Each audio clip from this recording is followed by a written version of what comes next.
said.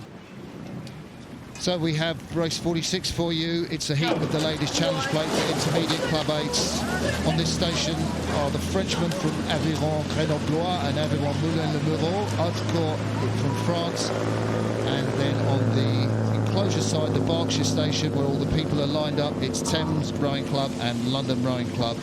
Composite crew, just one London member in the crew. But well, they've got a lot of Henley pedigree in this Thames Rowing Club crew. We're going to get to see the whole race, which is a real treat too.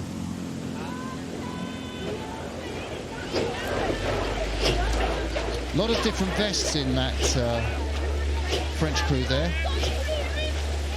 Aviron Grenoblois Meulan, and Henley names sort of the most populous clubs, and that's, you only get 2 names on the Henley club list, even if you have rowers from 3 or 4 clubs, Jude.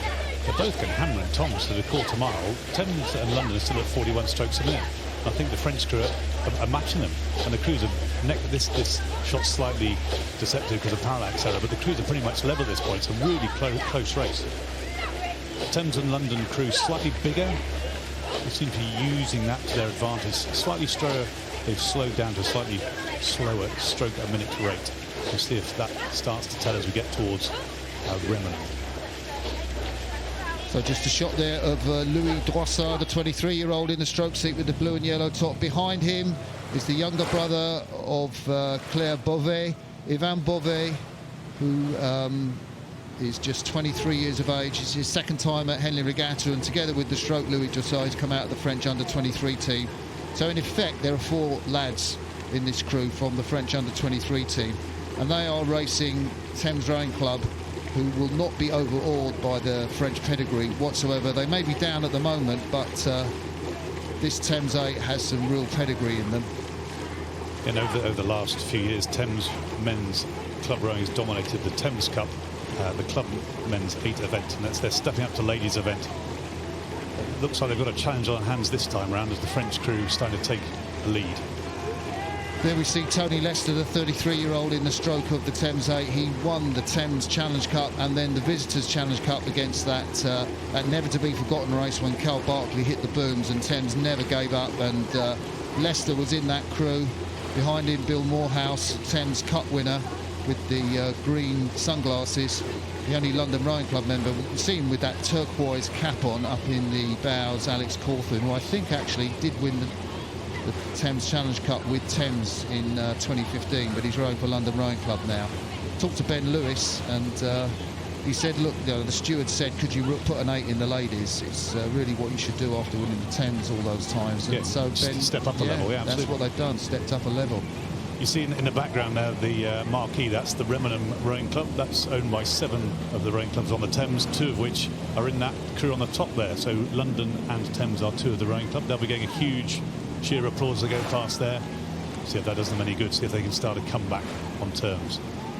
Yeah, and that's Rebecca Voles crouched over the cocks of the Thames crew. And interesting in the launch, I don't know if we might get a shot of the launch, probably won't get a shot of the faces, but guest of Ben Lewis, the Thames coach, is Henry Usher, who's the commanding officer of the Welsh Guards, and he's done motivational talks, I think, for Cambridge. He's done motivational talks for Thames.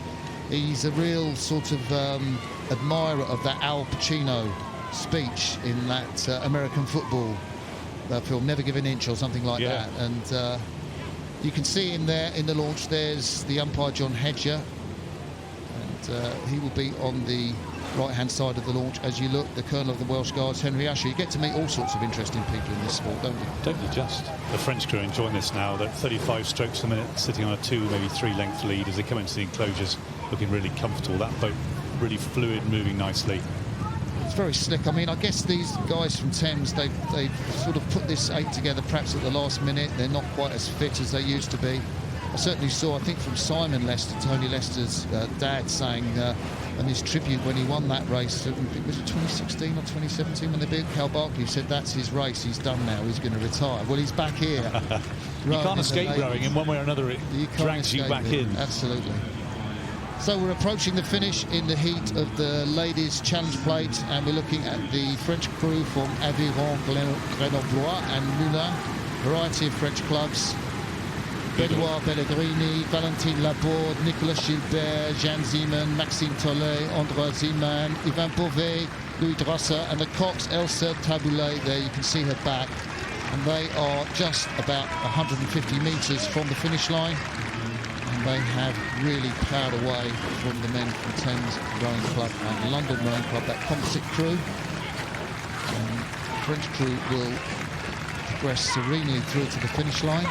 No last-minute accidents on this occasion for the opponents of Anthony Lester or Chris Morahan, who is the other bow pair in that Thames Rowing Club visitors squad that won famously. But it is France who take this heat of the Ladies Challenge Plate ahead of the men from Thames and the London Rowing Club.